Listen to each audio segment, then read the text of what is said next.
साथियों नमस्कार। आइए शुरू करते हैं आज के इस करंट अफेयर की जर्नी को। जानते हैं ये क्लास आपको मॉर्निंग में 7 बजे रेगुलर बेसिस पर मिल रही है, जिसमें हम पिछले यानी 2025 से लेकर के अब तक के उन इंपॉर्टेंट क्वेश्चन को आपको दे रहे हैं जो करंट अफेयर्स के हैं, बहुत ज़्यादा इंपॉर्टेंट है। आपके किसी भी प्रकार के आप एग्जाम की तैयारी कर रहे हैं, अभी आपका सुपर टेट का एग्जाम आ रहा है, यूपीपीसीएस के फॉर्म फिलअप हो रहे हैं, या आरओ या किसी प्रकार के जो भी आप एग्जाम टारगेट कर रहे हैं, उनके लिए ये क्लासेस आपके लिए बेहद इंपॉर्टेंट है। मॉर्निंग में हम 10 इंपॉर्टेंट क्वेश्चंस के माध्यम से इस क्लास को कंटिन्यू कर रहे हैं जो आपके लिए बहुत ज़्यादा इंपॉर्टेंट है।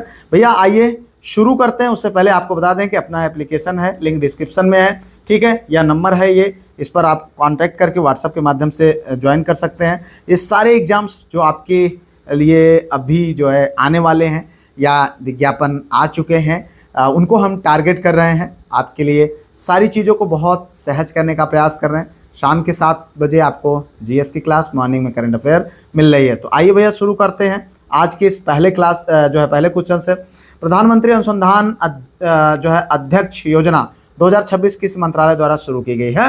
ठीक है, यानी पीएमआरसी योजना 2026 किस मंत्रालय द्वारा शुरू की गई है? ठीक है, which ministry has started the prime ministers research chair scheme 2026? विज्ञान एवं प्रौद्योगिकी मंत्रालय, कौशल विकास मंत्रालय, शिक्षा मंत्रालय, ठीक है, इलेक्ट्रॉनिक्स एवं सूचना प्रौद्योगिकी मंत्रालय। मेरे भाई मैं बार बार आप सभी को कहता हूं कि जितने भी क्वेश्चन के आंसर आपको पता हो कमेंट तुरंत कर दीजिएगा, ना पता हो मेरे बताने के बाद कमेंट करें, लेकिन कमेंट जरूर करें जिससे चीज़ें आपको लंबे समय तक याद रहेंगी और आपके लिए बहुत ज़्यादा हेल्पफुल होंगे। तो और हाँ, अभी तक आपने वीडियो को लाइक, चैनल को सब्सक्राइब, हाइप शेयर नहीं किया है तो तुरंत करिए, ठीक है, और इसका आंसर करिए। आंसर सही है भैया क्या? शिक्षा मंत्रालय यानी मिनिस्ट्री ऑफ एजुकेशन यानी पीएमआरसी, प्रधानमंत्री अनुसंधान अध्यक्ष योजना 2026 किस मंत्रालय द्वारा शुरू किया गया? तो शिक्षा मंत्रालय के द्वारा, ठीक है, भारत सरकार के शिक्षा मंत्रालय ने प्रधानमंत्री अनुसंधान ये योजना शुरू की है। इस योजना का मुख्य उद्देश्य क्या है?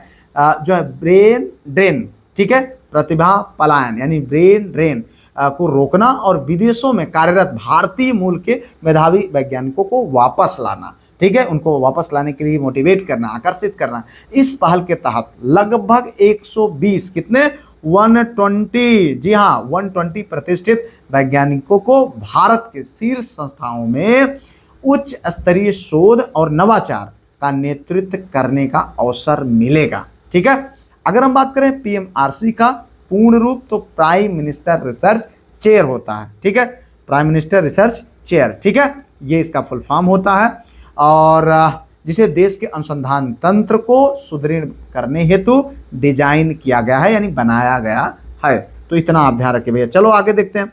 हाल ही में all time favourite friendship stories नामक पुस्तक किसके द्वारा लिखी गई है? जी हाँ, who has written the book title all time favourite जो है फ्रेंडशिप स्टोरीज रिसेंटली, किसके द्वारा? देखो भाई, यहाँ प्रवीण सूद, रस्किन बॉन्ड, आर मुकुंदन, इनमें से कोई नहीं। तो सही विकल्प क्या है? आंसर करो, फटाफट आंसर करते जाओ भाई।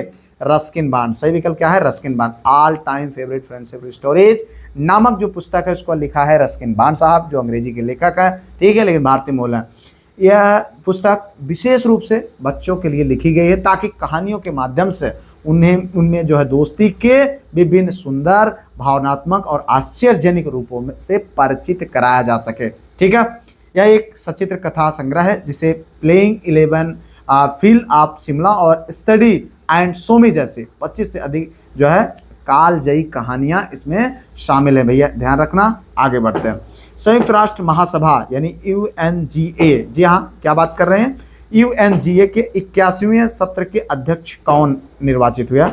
Who has been elected as the president of the 81st session of United Nations General Assembly UNGA? जी हाँ, Andreas Kakouris, Antonio Guterres, Khalilur Rahman, Muhammad Yunus. जी हाँ, अगर हम बात करें यहाँ पर तो जो सही विकल्प है भैया खलीलरू रहमान, खलीलरू रहमान, ये है आपका सही विकल्प। बांग्लादेश के विदेश मंत्री खलीलरू रहमान को संयुक्त राष्ट्र महासभा के 81वें सत्र के अध्यक्ष के रूप में चुना गया है। यह पद वैश्विक कूटनीति में नेतृत्व प्रदान करने और अंतर्राष्ट्रीय नीतियों, शांति तथा मानवाधिकारों पर चर्चा का मार्गदर्शन करने के लिए महत्वपूर्ण है भैया, ठीक है।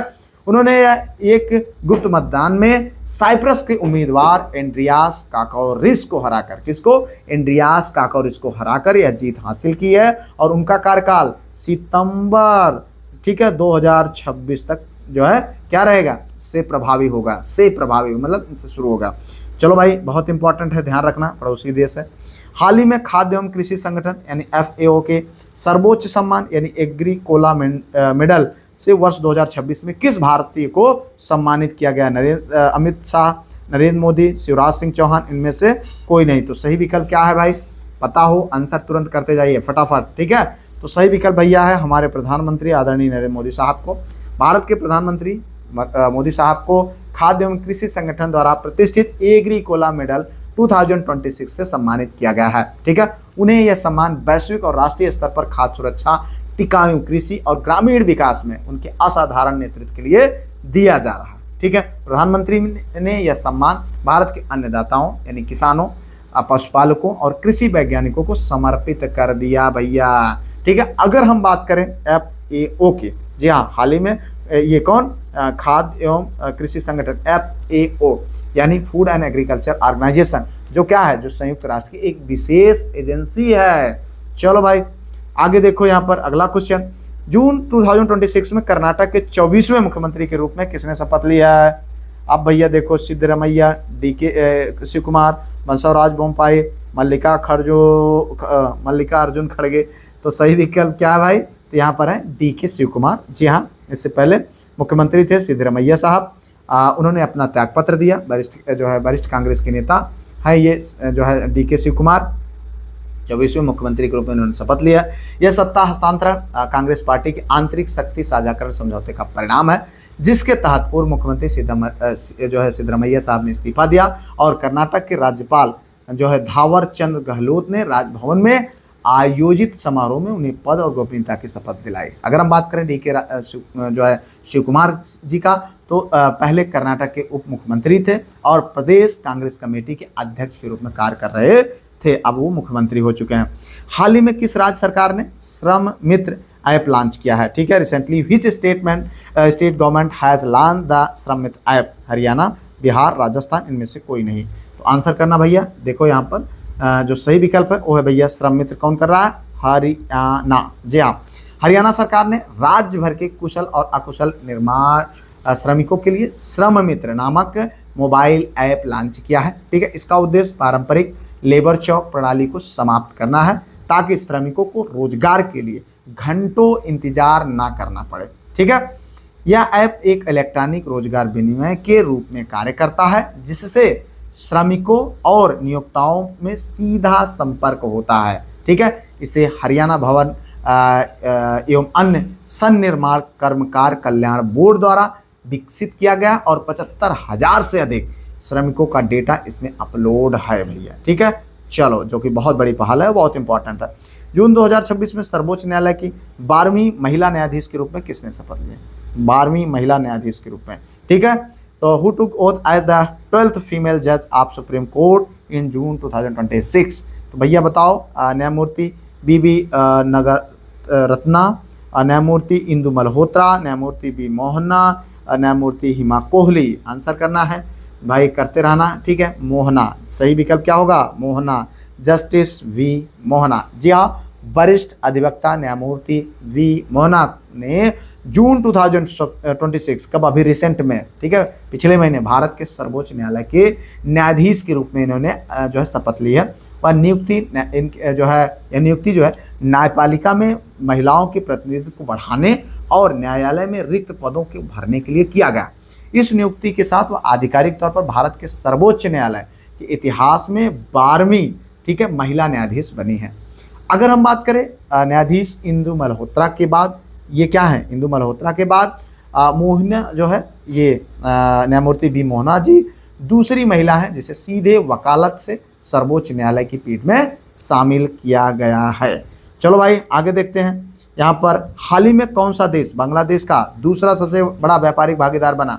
Recently which country has become the second largest trading partner of Bangladesh? चीन, भारत और अमेरिका, इनमें से कोई नहीं। क्या पूछ रहा है? हाल ही में कौन सा देश बांग्लादेश का दूसरा सबसे बड़ा व्यापारिक भागीदार बना, व्यापारिक भागीदार कौन बना? तो चीन, भारत, अमेरिका, कौन बना भाई? ध्यान रखना, फटाक से आंसर करो। ये है भैया भारत। जी हाँ। कौन सा देश बांग्लादेश का दूसरा सबसे बड़ा व्यापारी भागीदार बना? तो यह है भारत। हालिया आर्थिक डेटा के अनुसार भारत ने संयुक्त राज्य अमेरिका को पीछे छोड़ते हुए बांग्लादेश का दूसरा सबसे बड़ा व्यापारिक भागीदार बनने का स्थान हासिल किया है। भारत और बांग्लादेश की सीमा साझा करना परिवहन लागत को कम करने और कनेक्टिविटी में सुधार करने में सहायक है। ठीक है। बांग्लादेश सांख्यिकी ब्यूरो के आंकड़ों के अनुसार बांग्लादेश के कुल बाहरी व्यापार में भारत की हिस्सेदारी लगभग 8.4%, कितना? 8.4% रही है। अगर हम बात करें चीन, लगभग 21.21 हिस्सेदारी, कितना? 21.21% हिस्सेदारी के साथ अभी बांग्लादेश का सबसे बड़ा व्यापारिक भागीदार बना हुआ है।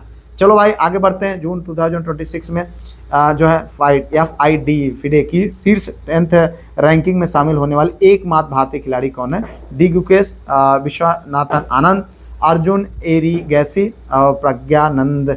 ये आपको आंसर करना है भैया, पता हो तो बता दीजिएगा फटाक से। तो हाँ, सही विकल्प है अर्जुन एरिगैसी। जी हाँ, अगर हम बात करें भारतीय ग्रैंड मास्टर अर्जुन एरिगैसी जून 2026 में FIDE शतरंज रैंकिंग में विश्व के नंबर 8 खिलाड़ी बन गए हैं। अपनी शानदार खेल शैली और निरंतर प्रदर्शन के कारण उन्होंने शीर्ष 10 में अपनी स्थान बनाई है। ठीक है, तो इतना आपको यहाँ पर जानना चाहिए। बढ़ते हैं भाई अगले क्वेश्चन की ओर। यहाँ पर देखिए, हाल ही में कौन भारत का तीसरा सबसे बड़ा तेल सप्लायर बना? रूस, UAE, वेनेजुएला, इनमें से कोई नहीं। ठीक है, क्या पूछ रहा है कि हाल ही में कौन भारत का तीसरा सबसे बड़ा तेल सप्लायर बना? तो कौन बना है? वेनेजुएला। जी हाँ, वेनेजुएला। दक्षिण अमेरिकी राष्ट्र वेनेजुएला ने संयुक्त अरब अमीरात को पीछे छोड़ते हुए भारत का तीसरा सबसे बड़ा कच्चे तेल का आपूर्तिकर्ता बन गया। वैश्विक आपूर्तिकर्ता बाधाओं के बीच भारत ने अपनी ऊर्जा सुरक्षा सुनिश्चित करने के लिए अपने आपूर्तिकर्ताओं में विविधता लाई है। ठीक है, जिसमें इस व्यापार में वृद्धि का मुख्य कारण जो है वेनेजुएला द्वारा भारी छूट पर तेल की उपलब्धता, जो कि भारत के लिए लाभदायक है भैया। अभी आप देख रहे हैं क्या स्थिति थी। ठीक है, हालांकि अब स्थिति सही हो चुकी है। वेनेजुएला भौगोलिक रूप से दुनिया के सबसे बड़े प्रामाणिक कच्चे तेल के भंडार के रूप में के लिए जाना जाता है। तो इस तरीके से हम लोगों ने यहाँ पर इंपॉर्टेंट उन क्वेश्चन को देखा जो आपके लिए बहुत इंपॉर्टेंट है। बहुत आप ध्यान रखें अपनी तैयारी को और एक नई दिशा दे। वीडियो को लाइक, चैनल को सब्सक्राइब कर लीजिएगा। ऐप का लिंक डिस्क्रिप्शन में है, डाउनलोड करिए। पूरे कंप्लीट मटेरियल को प्राप्त करिए, टेस्ट और पूरी PDF को प्राप्त करिए। सारा कुछ आपको आपके एग्जाम ओरिएंटेड मिलेगा, बिल्कुल टू द पॉइंट।